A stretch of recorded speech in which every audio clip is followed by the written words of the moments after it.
The national electorate is growing more diverse. In 1992, 85% of voters were white, but 20 years later, in 2012, just 71% were.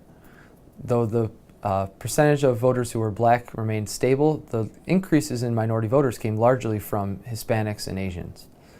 Despite these increases among Hispanic and Asians, those two groups do vote at a much lower rate than the rest of the population. According to the current population study, 64% of eligible whites and 66% of eligible blacks voted in 2012. However, just 32% of Hispanics and Asians did so. These inequalities in turnout have a profound effect on our elections because racial and ethnic minorities are much more likely to vote for Democrats, especially at the national level.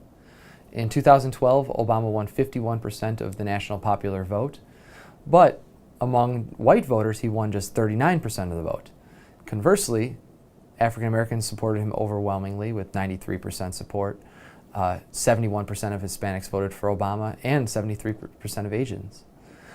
What this means is that if demographers are right in projecting that the Hispanic and Asian share of the vote will continue to grow in the coming years, that could make life difficult for future Republican nominees unless the Republican Party is able to broaden its support to minority voters.